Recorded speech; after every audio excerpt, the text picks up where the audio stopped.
NBI clearance update. Ano nga ba yung mga dapat nating malaman at totoo rin ba na sa pag-a-apply ng NBI clearance, hindi na kailangan ng schedule? Tara, i-check natin. By the way, kung first time mo sa channel na to and gusto mo pa ng mga online tutorial videos katulad nito, please click the subscribe button. Gamit ang phone or cellphone mo, pwede ka nang makapag-renew online or mag-create ng new account sa NBI para makapag-apply ng NBI clearance. Ang isa sa mga update ay dati mag-fill out ka ng form, which is pwede mo pa rin naman gawin hanggang ngayon. Pero kung meron ka na lang government-issued ID, pwede mo nang umpisahan yung pag-scan yan. Kapag kinlik mo ito, mag-i-scan ka lang ng ID mo. Ito yung list of valid ID na tinatanggap. Halimbawa, yung TIN number or yung TIN ID pala. I-check lang tong CAPTCHA at pwede ka nang mag-scan or mag-upload ng ID. Sa experience ko lately, medyo nagkakaroon ng issue sa pag-upload or pag-scan, nagkakaroon ng error. Pero pwede nyo itry sa side niyo kung mag-proceed pa. Kung ayaw mag-proceed, kung may error pa din, pwede namang mag-fill out na lang manually ng form dito sa bandang baba. Pero bago yan, baka meron ka ring old NBI. Ibig sabihin, nakakuha ka na ng NBI clearance dati, hindi mo lang alam yung online account mo. So, gusto mo gumawa ng new account. Kapag pinili mo yan, ito na lang yung kailangan fill upan, pero kailangan ng NBI ID number. Sa NBI ID number, malalaman nila kung meron ka nga bang NBI clearance before. Also, magkakaroon ng additional question. Lalo kung married ka, pwede mo nagdagan ng question about your spouse bago makapag-proceed sa pag-create ng panibagong online account or makapag-register dito sa NBI. Pero kung wala ka niyan, ayaw mo mag-scan ng ID, wala kang NBI clearance, pwede rin naman mag-create ka lang ng new account. Ilagay dito yung sa gender, yung sa civil status, at magkakaroon dito ng details about sa asawa ninyo. Ilagay dito yung birthday,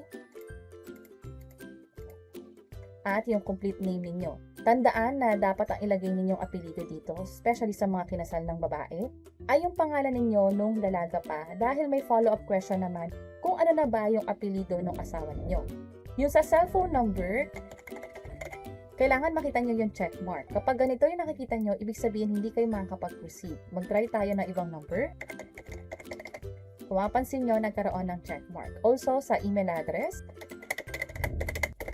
kung mapansin nyo, meron tayong exclamation point, ibig sabihin hindi tayo makakapag-proceed. Pag nilagay ko yung updated na email address ko, magkakaroon na ng check mark dito. Huwag kakalimutan yung password ninyo, twice siyang i-enter, at i-check itong read and accept yung terms and conditions. Click lang yung I agree, at i-check itong CAPTCHA, at mag-sign up na. Sa next step, hihingan kayo ng OTP. Magpapadala sa phone ninyo, and also sa email address nyo na din. I-enter lang yung OTP na yon para makapag-create na ng account sa NBI successfully. Kapag meron na kayong NBI account, yung ginamit yung password or yung tinype yung password, ilagay lang siya dito at yung email address nyo, ilagay din dito.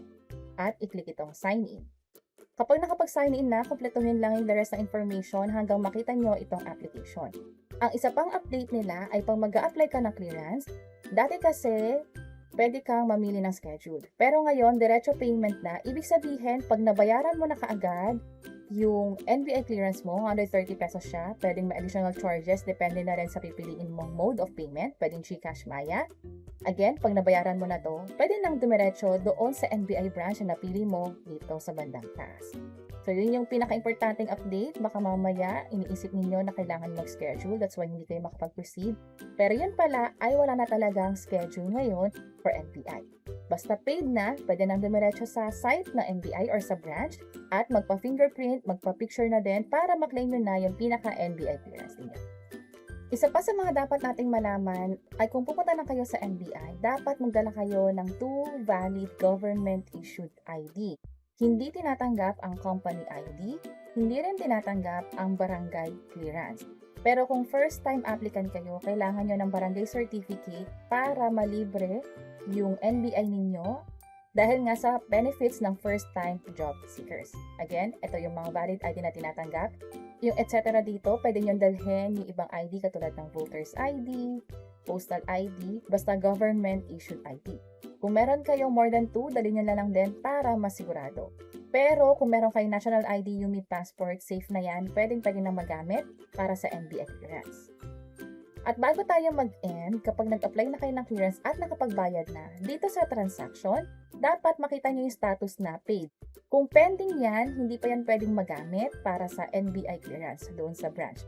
Dapat paid siya at kung ano man yung makikita nyong reference number dito sa gilid, siyang ipapakita ninyo or siyang ibibigay nyo sa NBI officer para ma-access niya yung record ninyo.